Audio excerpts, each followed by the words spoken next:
Tony ने बिना झिझक अपने 3 मंगेतरों के प्रेम प्रतीक जला दिए, फिर बिना पीछे देखे शादी की गाड़ी में बैठ गया। लेकिन तीनों मंगेतरों को घर लौटने के बाद ही एहसास हुआ कि टोनी सच में शादी कर रहा है। वे घबरा गए, सोचते हुए कि वह अभी अभी गया है, और शादी रोकने की उम्मीद में होटल की ओर दौड़ पड़े। लेकिन उन्हें नहीं पता था कि यह वह कीमत थी जो उन्हें चुकानी थी। आधे महीने पहले टोनी नागरिक मामलों के कार्यालय में इंतजार कर रहा था, लेकिन तीनों मंगेतरों ने उसे इसलिए छोड़ दिया क्योंकि माइक को बुखार था। माइक ने यहाँ तक दावा किया कि वह किसी भी बहाने से उन्हें टोनी को छोड़ने के लिए मजबूर कर सकता है। ये सुनकर टोनी का दिल टूट गया। उसने अपने फूल कूड़ेदान में फेंक दिए और मुड़कर चला गया। उसी समय एक अमीर महिला जो जल्दी शादी करना चाहती थी ने उसे रोका और कहा कि अगर वह जल्दी में है तो उसे उसके बारे में सोचना चाहिए। बिना किसी हिचकिचाहट के टोनी ने उसका हाथ थामा और शादी का पंजीकरण करवा लिया। प्रमाण पत्र प्राप्त करने के बाद उसने उत्सुकता से पूछा कि वे शादी कब कर सकते हैं। टोनी ने कहा आधे महीने में सब कुछ तैयार करने के लिए। उसने सहमति जताई और चली गई। उसके तुरंत बाद तीनों मंगेतर आ गईं, कहने लगी कि चूंकि वे आज पंजीकरण नहीं कर पाई, शादी अगले साल तक इंतजार करना पड़ेगा। टोनी ने बस हंसते हुए कहा कि वह पहले से ही शादीशुदा है। फिर उन्हें प्रमाण पत्र दिखाया। तीसरी बहन ने उसे पकड़ लिया और फाड़ दिया, ये सोचकर कि यह मजाक है। आखिरकार टोनी को उनके पिता ने गोद लिया था जब उसके माता पिता का निधन हो गया था। तीनों ने उसे स्वागत किया और कहा कि एक दिन वे उससे शादी करेंगी। फिर उसे एक अंगूठी दी, ये कहते हुए कि वह इसे जिसे चाहे उसे दे सकता है, जिससे वह शादी करना चाहता है। उसकी पहली कार सबसे बड़ी बहन ने खरीदी थी, दूसरी ने उसे वयस्क होने पर एक घड़ी दी। लेकिन सब कुछ बदल गया जब माइक आया। एक बार टोनी ने सबसे बड़ी बहन को बचाते हुए कार की टक्कर खाई, लेकिन वे केवल माइक के खरोंच लगे घुटने की परवाह करते थे। रात के खाने में नौकरानी ने जानबूझकर टोनी पर सूप गिरा दिया।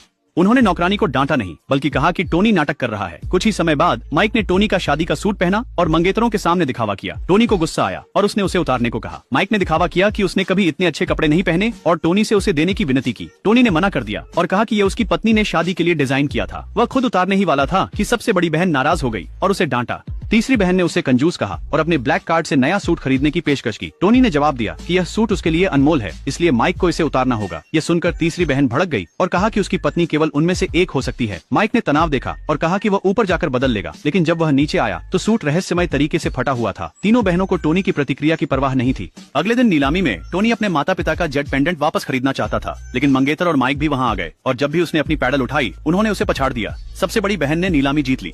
टोनी बहुत दुखी था। माइक ने लॉकेट को जमीन पर पटक दिया। जैसे ही टोनी टुकड़े उठाने के लिए दौड़ा, माइक ने उन्हें एक फव्वारे में फेंक दिया। टोनी पागल होकर उन्हें खोजने लगा। मंगेतरों ने उसे सांत्वना देने की कोशिश की, ये कहते हुए कि ये इसके लायक नहीं था, लेकिन वे नहीं जानते थे कि यह उसके माता पिता की एकमात्र निशानी थी।